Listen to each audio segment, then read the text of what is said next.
That it's time for us, excuse me, to get started this morning. We'll be in Genesis 39. Genesis 39, where we'll start today. We're going to be talking about Potiphar's wife, one of the unnamed women in the Bible, but we'll look at her before we begin that. Let's go to God in prayer. Our God and Father in heaven, almighty creator of all that is, we are thankful for all that you give us for this day that we have.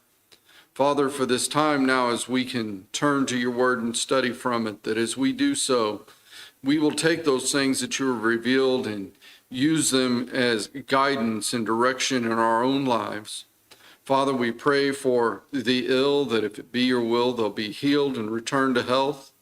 We pray for those providing care for them, that they will do the things that are most needed and most comforting. Father, we pray for our military and our first responders, that as they do the things that protect us and give us the protections of this society, that they'll be protected and return to their families. Father, we pray for our government, that our leaders, that we as a nation would look to you for guidance and do those things that are pleasing to you. And yet, Father, we pray most importantly for ourselves, individually and as the church, that no matter what we may see around us and what society may do, that we will hold fast to your ways, shine forth your glory, and that all will be called into your kingdom. And we ask these things through your Son's name. Amen. We pick up in Genesis 39, just to set the background of this. Joseph has been sold into slavery to that caravan of Ishmaelites or Midianites that was passing by. He's been taken to Egypt, and as chapter 39 opens, that's where we're at. It says, just reading the verses, it's only a 23-verse chapter, and we can get everything we need. It says, now Joseph had been taken down to Egypt, and Potiphar, an officer of Pharaoh, captain of the guard, an Egyptian, bought him from the Ishmaelites who had taken him down there. The Lord was with Joseph, and he was a successful man, and he was in the house of his master, the Egyptian. And his master saw that the Lord was with him, and that the Lord made all he did to prosper in his hand. So Joseph found favor in his sight and served him. Then he made him overseer of his house, and all that he had he put under his authority. So it was from the time that he had made him overseer of his house, and all that he had, that the Lord blessed the Egyptian's house for Joseph's sake. And the blessing of the Lord was on all that he had in the house and in the field. Thus he left all that he had in Joseph's hand, and he did not know what he had except for the bread which he ate. Now Joseph was handsome in form and appearance. So in the first 6 verses, as we set this stage, we have Joseph, who at age 17 had been sold into slavery. We see the kind of person Joseph is. His master sees him and in the end gives him charge over everything in the house. You can go to the commentators, and not that it's really part of understanding Potiphar's wife, but you see their picture of how Joseph is, what he's able to do and rise through the ranks, becoming the overseer. Potiphar, to the extent, how much did he trust Joseph? He didn't worry about anything but the food he ate. And Joseph had that delivered to him. So he had no cares in the world as we would see it. This is where we're at. And then we run into this other character, Potiphar's wife. What do we know about her? Well, we're going to read the next few verses. In fact, down to verse 19 is the account with Potiphar's wife. Here is everything we know about this woman. But think about what we can get, and then we'll go into some of it. Beginning at verse 7. And it came to pass after these sayings that his master's wife cast longing eyes on Joseph, and she said, lie with me. But he refused and said to his master's wife, look, my master does not know what is with me in the house, and he has committed all that he has to my hand. There is no one greater in this house than I, nor has he kept back anything from me but you, because you are his wife. How then can I do this great wickedness and sin against God?" So it was as she spoke to Joseph day by day that he did not heed her, to lie with her or be with her. But it happened about this time when Joseph went into the house to do his work, and none of the men of the house was inside, that she caught him by his garment, saying, "Lie with me." But he left his garment in her hand and fled and ran outside. And so it was when she saw that he had left his garment in her hand and fled outside, that she called to the men of her house and spoke to them, saying, "See, he has brought into us a Hebrew to mock us. He came in to me to lie with me, and I cried out with a loud voice. And it happened when he heard that I lifted up my voice and cried out, that he left his garment with me and fled and went outside. So she kept his garment with her until his master came home. Then she spoke to him with words like these, saying, "The Hebrew servant whom you brought to us came in to me to mock me. So it happened as I lifted my voice and cried out that he left his garment with me and fled outside. So it was when his master heard the words which his wife spoke to him, saying, 'Your servant did to me after this manner,' that his anger was aroused." What kind of woman was she? Just based on what you see here, I mean, there's a lot of conjecture. Here are some commentators trying to put this woman in her best light. We've been asking the question of these women, hero or villain? Today we come to a case where it is clear this is nothing but a villain. She has no redemptive quality that we see within the account. Now, there may have been something that happened afterward. It's not recorded. This is what we know. How do commentators try to put a spin? Well, some of them immediately say, well, her husband didn't pay her any attention. One commentator points out that Potiphar may have been a eunuch.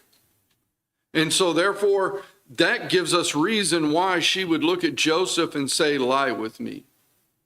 Let's ask a basic question here. Very basic.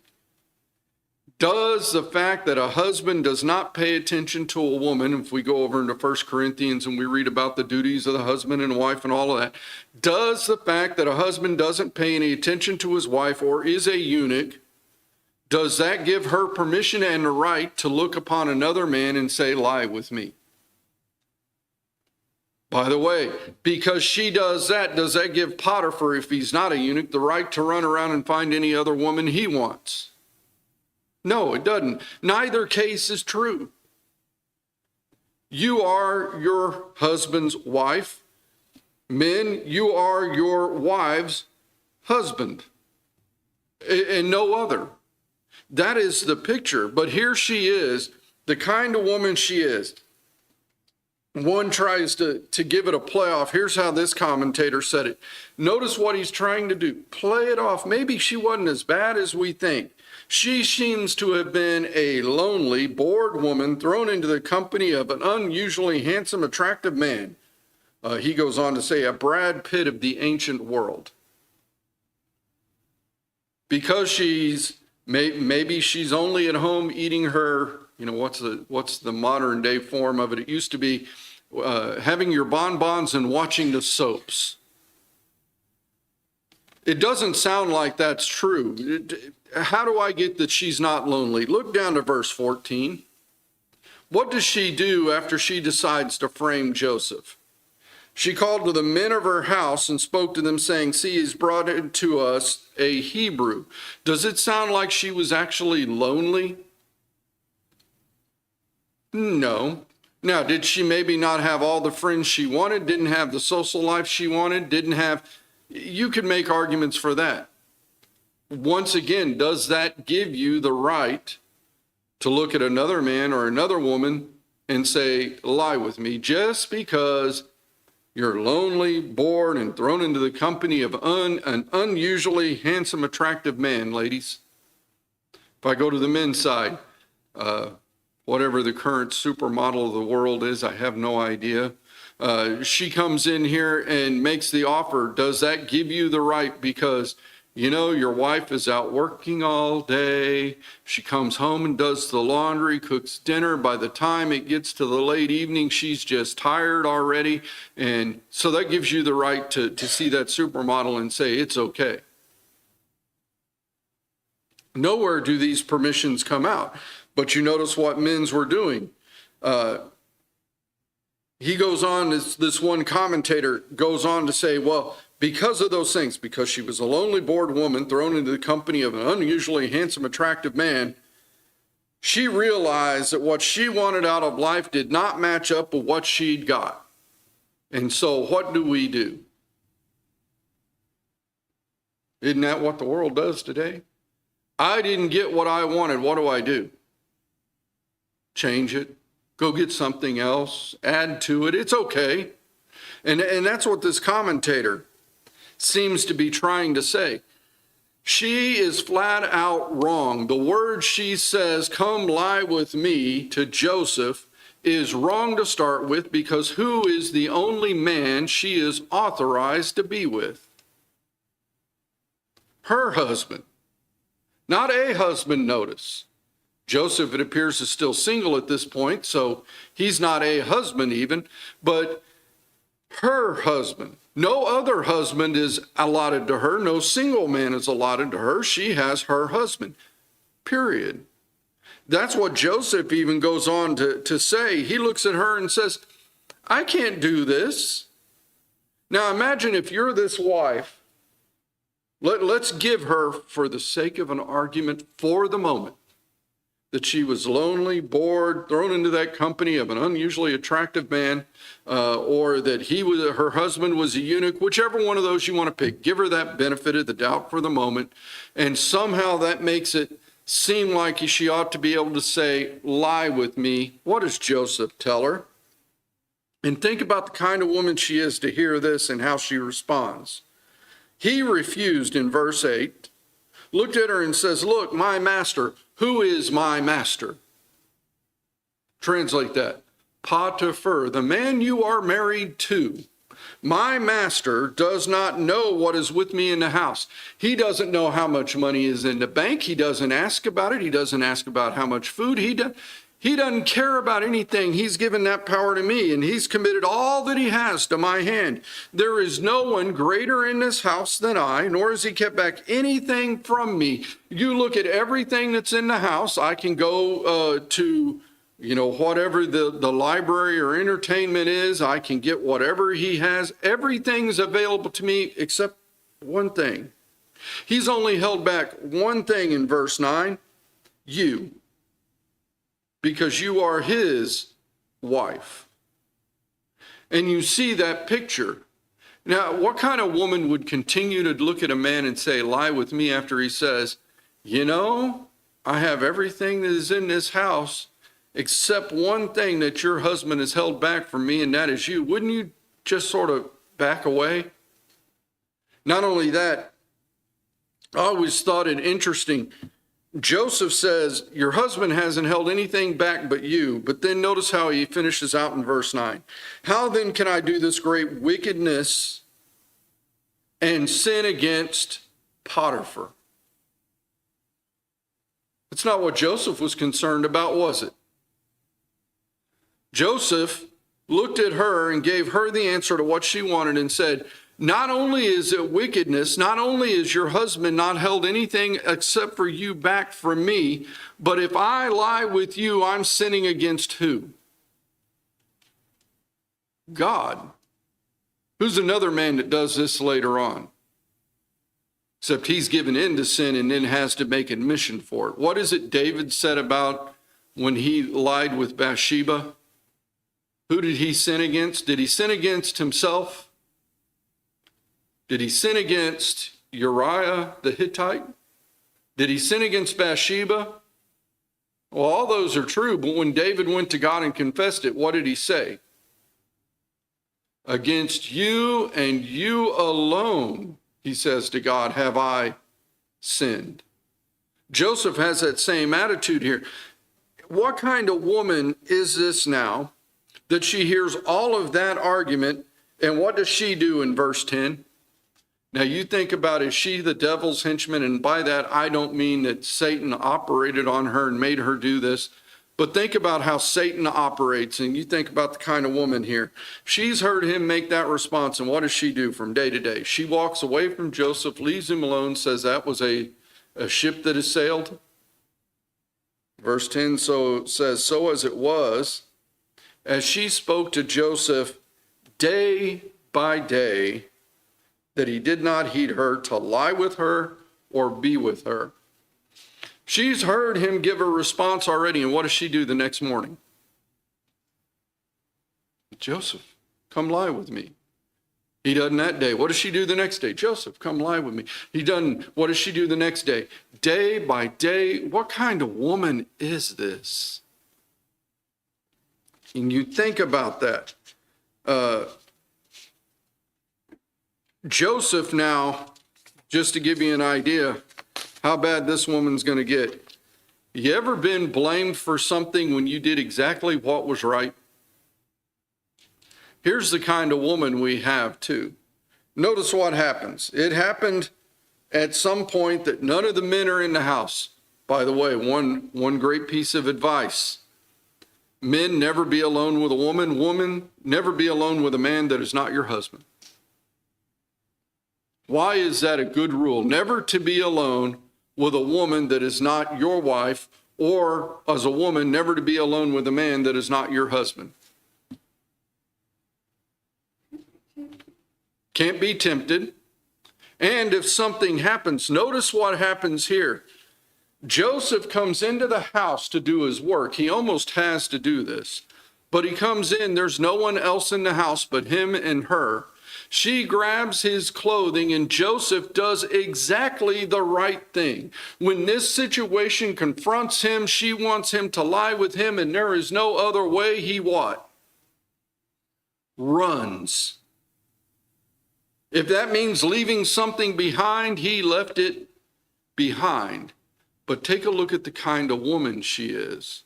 She's now been, and she sees herself as being scorned by Joseph. She's now become, really, if you want to look at it, bitter towards him. He won't do what I want, won't give me what I want. He just left his, you think about it, it's probably all he had really on. He leaves that behind in her hand. And she goes, fine. You don't want to lie with me? I'm going to show you something, Joseph. She calls to the men in the house and says, look, he came in here and he tried to take me. I grabbed him and screamed, and he ran and he left his clothing behind. You did exactly the right thing, and what's now going to happen?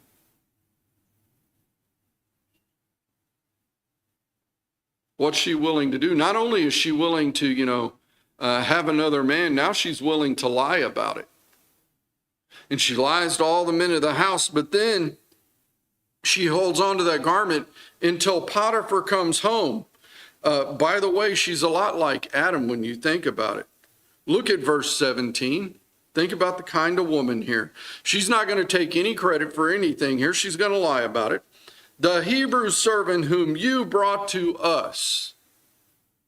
Who does she blame for what happened?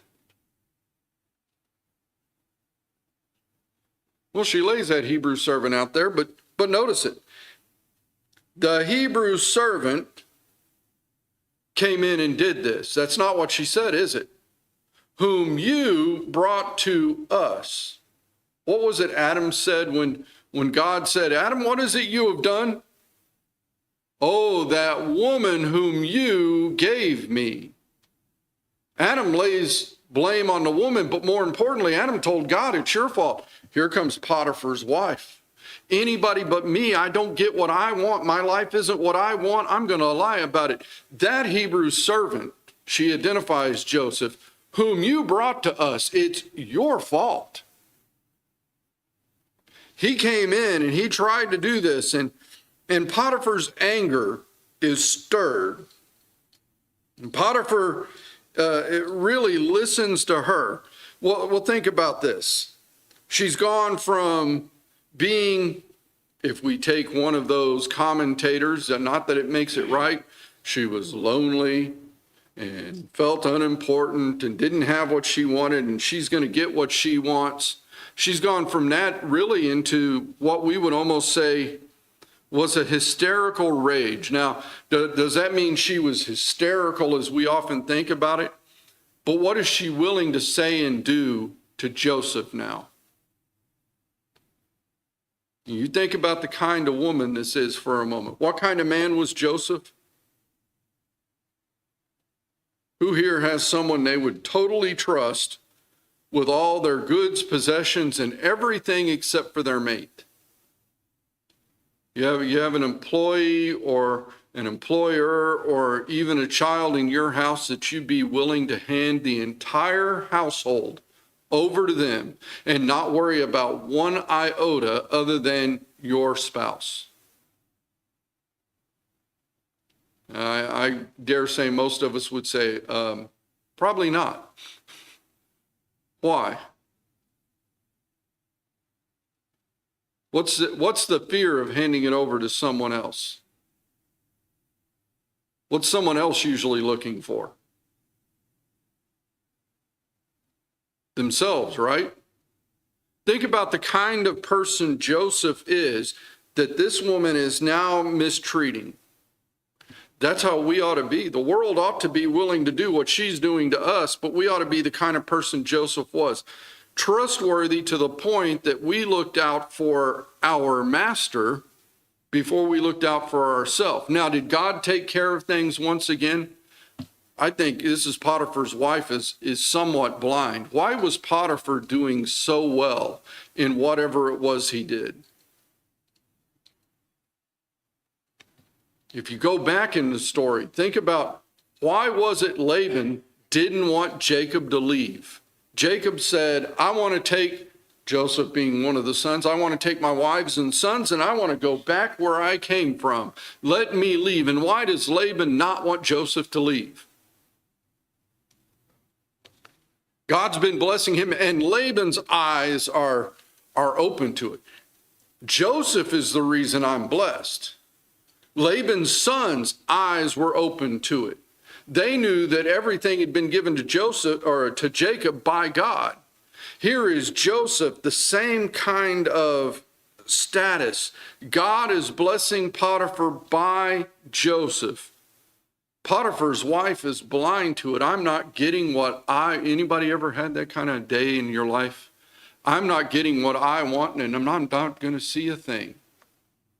It doesn't matter how good somebody else's life is or how bad somebody else's life is. The only thing that matters to me is me. Joseph doesn't live that way. And God gives him favor. And Potiphar, I think, realized that Potiphar's wife, on the other hand, what's she going to do with the one person that's bringing a blessing on the house in which she lives? Now think about what had been left in Joseph's hand. Potiphar left all that he had in Joseph's hand. He did not know what he had except for the bread he ate that was delivered by one of the other servants in the house, really, and his wife. He didn't know how much money was in his bank account. Joseph had admitted that much to Potiphar's wife. What's she do? I'm going to show you. And she's willing to frame him for it. This is the kind of woman she is. And so she has a fury that is just out there. And she'll do whatever it is she can to blame and even really her own husband, because that way he gets even more what? What makes you even more mad when something goes bad? When it's no one but you that caused it? Isn't that what she just did to Potiphar? Oh yeah, Joseph did that, but it's your fault. And so she uses that anger, and he, of course, takes Joseph out. Some things we can learn from it, and really that apply today. Number one, the decadence of Egypt. Here was, at that day, the most sophisticated, if we would say it, culture. And it has always posed a danger to Israel. The Israelites will eventually be led by Moses, but think about when they came in. What was it that Joseph and Jacob will do as time goes forward when Israel comes into Egypt? Where does Joseph ask for them to be allowed to live? Separate and apart from the Egyptians. Let's put them over in the land of Goshen, because they herd cattle and sheep, and that's really not what we want in Egypt. So they kept them separate. But has it been a problem all along? It starts with Joseph. Looking to the future, what was one of the things almost immediately after the Exodus happens that Israel wants to do? We've been in slavery, having to build houses. We want to go back. We miss the onions and the leeks and the cucumbers, and we want to go back.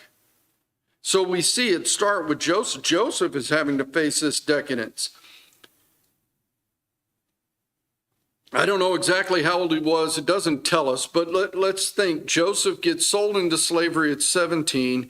He's in the house long enough to rise up to be the chief steward under Potiphar. Let's give that at least 3 years, maybe up to 5. Here is a 21-year-old young man. Men, at age 21, if a powerful woman who we don't know, but evidently might be fairly good looking, says, "Come lie with me," what are most 21-year-old men going to do? Is there a danger there that Joseph is facing? Think about then also the contrast between Egypt and Israel. Different ideals, and we see this in our society today. Different ideals, different cultures, different practices.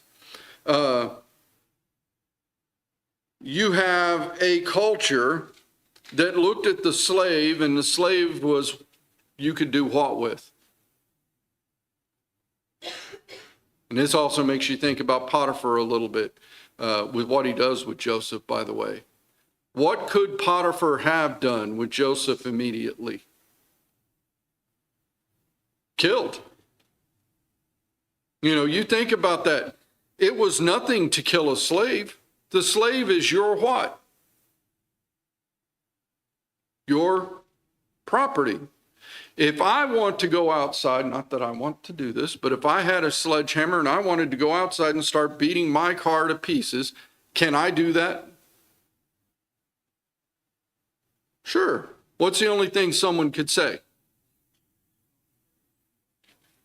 It's gone crazy. Let's lock him up for a while, or at least move it off the property so we don't have the glass and the leftover pieces of car.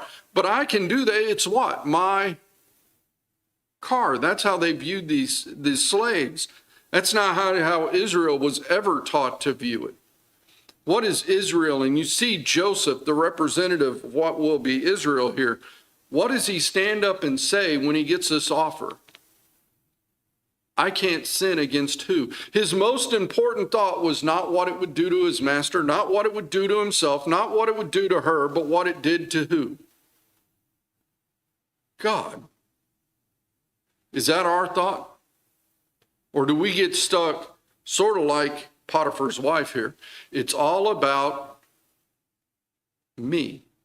I didn't get the kind of life I want. Potiphar's not giving me this. Or it could just be, and I think this is more fitting of the attitude of Potiphar's wife. Man, I just want him and that's it. There seems to be no other reason to it. And I am Potiphar, the chief guards captain of this nation. I should have what? Whatever I want. And so we see that kind of idea, those contrasts. Looking out for others versus looking out for who? Yourself. Now, does that mean we should not look out for ourselves? That's not what's being said here. Did Joseph look out for himself? When it really counted and in those matters, yes, he ran from her and would not lie with her. That's looking out for self, but it's because you understand the picture of yourself from who? from God. She didn't seem to have that. It also shows us we have the ability to resist. Think about how this woman is treating Joseph. Joseph is in a vulnerable position. He's in a strange land. He's in a slave. He's, yes, rose to prominence among the slaves, but he's still a what? Slave. He has this woman that makes this offer, and she does it how often? Day by day. And he is able to what? By the way, we see it throughout Joseph's life. This is just the starting point of it. Does he resist Egyptian culture all the way through his life? Yes. And he resists this woman coming at him day by day. She's trying to wear down his resistance. He's not falling for it. That's Potiphar's wife, our first true, shall we say it, all-out villainess that we've seen. Any other thoughts or comments on Potiphar's wife? If not, let's turn over to the book of Exodus. Exodus now. We see our next two women here. Shiphrah and Puah. Anybody know who Shiphrah and Puah are?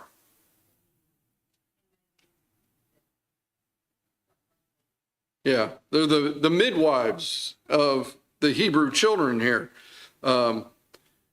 Just a few interesting facts before we go read what little we have about them, but how important they are. Shiphrah means fair. Puah means splendid. So here you have two women who are named fair and splendid. There are some commentators make a big argument over this. I don't understand why, but they ask the question, were Shiphrah and Puah Hebrew or Egyptian? Well, if we look down at this chapter and you see the things, look at verse 15 to start with. Verse 15, then the king of Egypt spoke to the Hebrew midwives. What does the king of Egypt identify them as? Hebrew. Hebrew midwives. This is the account. So you go back the first part of chapter 1. Israel has been in Egypt now for quite a while. Joseph, who we just talked about with Potiphar's wife, at age 17 had been sold into slavery. 13 years later, he becomes what? At about age 30. What we would refer to, I guess, as prime minister. In Potiphar's house, he rose to second to only to Potiphar. He goes into prison. He spends a number of years in prison, even after meeting the butler and baker, 2 more years even. So 13 years total. And then he rises to be second only to who? Pharaoh. And they go through that great period of the famine, and then his brothers, he brings his family in. They've been separated off into Goshen, and we know that it arises and says here that a new king, in verse 8 of Exodus 1, a new king arose over Egypt who did not what? Know Joseph. Most likely, Egypt was not always ruled by Egyptians. Sometimes the rulers of Egypt, the Pharaoh, was a non-Egyptian. Well, eventually the Egyptians would rise up and overthrow that Pharaoh, and that's what this seems to be an allusion to. There's been a change in dynasty. They don't know who they don't want to remember. It's not even that they don't know. They don't want to remember who Joseph was. Do we get that kind of thing in our own nation sometimes? You ever had a change in administration, as we often call it, a change in who's in power, that you want to forget the guy that was in power? You know, think about that. How many of us want to remember when Jimmy Carter was president? Why do we have a tendency to try to forget that Jimmy Carter was president? What happened during that time? Sort of what's happening right Don't say that. Sort of the same thing that's happening right now. Very high inflation, countries that are just coming against the United States because it appears weak. And in fact, one nation took prisoners in an embassy during Jimmy Carter's administration. Carter became a laughingstock because he tried to do a rescue mission and it just fell apart. And everybody just looked at it as weak until when? Till the next election. They elected a new president. And then after 444 days, think about that, that's over a year that these hostages were held. Within minutes of a new president holding up his hand and saying that he swore to uphold the Constitution of the United States and all that, guess what those hostages happened? Immediately released. Why? Anybody want to argue with the United States while Ronald Reagan was president? Why not? I'm just using this as a picture. This appears to be what happened here with Egypt at this time. Change in dynasty. You now have a Pharaoh who doesn't want to remember who this Joseph was, as great as he was, and that he led us through 7 years of plenty and made sure that we held on to all the extra corn and wheat so we could survive those 7 years of famine that was coming, and that actually happened. And he made kept Egypt a great nation through it all. We don't want to remember him. We have a new Pharaoh. That Pharaoh says, hey, these people that came in that were his family, they're over here, they're multiplying. And you know what's going to happen? They're going to multiply so much that one day they're going to what? Take over. And that's where the king comes up now. This is where we're at when we get to verse 15 of Exodus 1. And it says, then the king of Egypt spoke to the Hebrew midwives, of whom the name of one was Siphrah, and the name of another Puah. And he said, when you do the duties of a midwife for the Hebrew women, and see them on the birth stools, if it is a son, then you shall kill him. But if it is a daughter, then she shall live.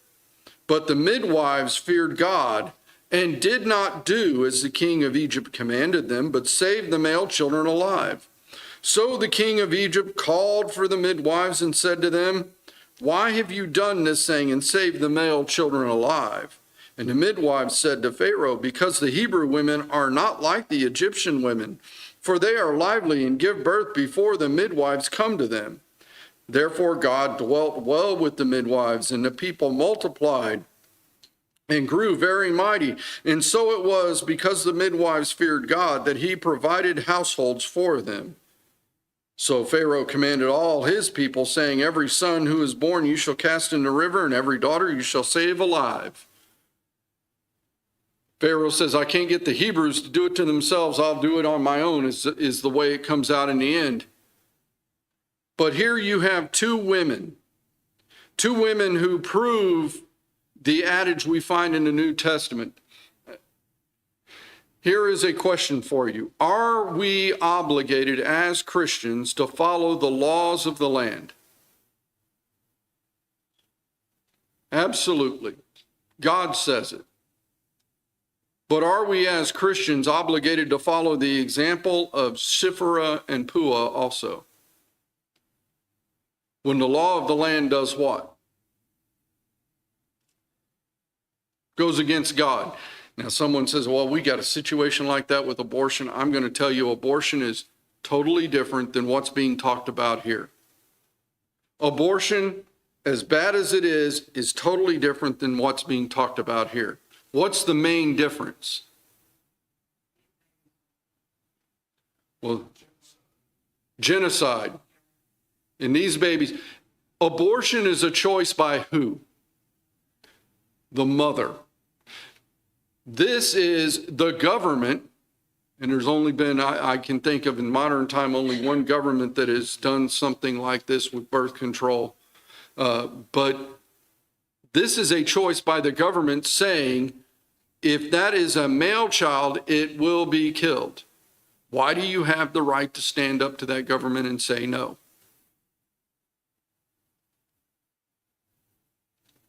It goes against God's law, doesn't it? Thou shalt not, as he's going to say it in the future here still a little bit. But if I go back even into the book of Genesis, why was it that they weren't to eat the blood? Where was life? In the blood. You still practice this every day. Ashley, what is the first step in first aid? Stop the bleeding. There it is. Stop. You walk up on someone and you see blood happening. What's the first step? What's the first thing you have to do? Stop the bleeding. If you don't stop the bleeding, will it matter if they breathe? Will it matter if they're in shock? Will it matter any of the other things that can happen and cause? If they are bleeding, will any of it matter? That's the key. I mean, I experienced that when my dad had quadruple bypass surgery, and he was in the room, and he was one who was ready to get up and walk. He didn't like to lay in the bed. He wanted to get up and walk, and the nurse would not let him with mom. And I walked in the room, and he goes, I just want to get up and walk. And the nurse looked over at me, and she said, you going to go with him? And I said, yes, ma'am. And she goes, you know the rule. He'd had the come up through the leg. The rule was if he started bleeding, you don't go running around looking for help, hollering and pressure. And once you got pressure on, then you do what? Call for someone. Because he could bleed out so fast she wouldn't let mom go walking with him because she knew mom, the only thing mom would do if he started to bleed was freak out. That's my mom. That's just how it's going to be. This is that same kind of picture. These midwives understand what this life is, and that it's wrong to take life, and they're not going to what? Participate in it. This is why during World War II, just to give an idea of how these midwives operated, why is it that we held so many German, and they were privates and PFC equivalents, but held them guilty of war crimes? Because they stood guard on camps where men and women were marched into gas chambers. Was it clearly and obviously something that should not be occurring? Is there a difference between that and being in combat? Let's ask that question. See, you have to put these pictures on it. In combat, what are you having to do? And somebody often makes this argument, you're having to kill someone. Do you know, in combat, you're not having to kill anyone. You're having to what? Defend yourself. Now, sometimes you can read some history and you could take, any of you know who General George Patton was? I'm not going to repeat his quote, but his quote would go something like this. You kill the other guy to keep him from killing you. It's not exactly how he said it. He used much more, shall we say, colorful language. The picture here, you have these two Hebrew midwives. It would be equivalent to coming in and telling your best friend to come over and kill you. Would you do that? Oh, I know you attended Antioch, so I tell you what, Shay, I'm going to use you for the example. Shay, I know you attended Antioch. You need to go in and you need to kill anybody that says God is alive. What's the difference? You know, somebody saying, oh, that's not, what's the difference? What were these Hebrew midwives being told to do to the Hebrew mothers? Now, I don't know how they were expected to do it, what was going to be the rule. So you have that picture. They would not follow that. Now, there are some, and we'll probably talk about that because we're almost out of time. So let's lay this question for next week as we take up Shiphrah and Puah some more. Did Shiphrah and Puah lie to Pharaoh? There in this would be at verse 19. King of Egypt calls the midwives, said to them in verse 18, why have you done this, saying, and saved the male children alive? And the midwives said to Pharaoh, because the Hebrew women are not like the Egyptian women, for they are lively and give birth before the midwives come. Did these two midwives lie to Pharaoh, and is lying then justified? That's the question to think about for next week. That's where we'll stop for today.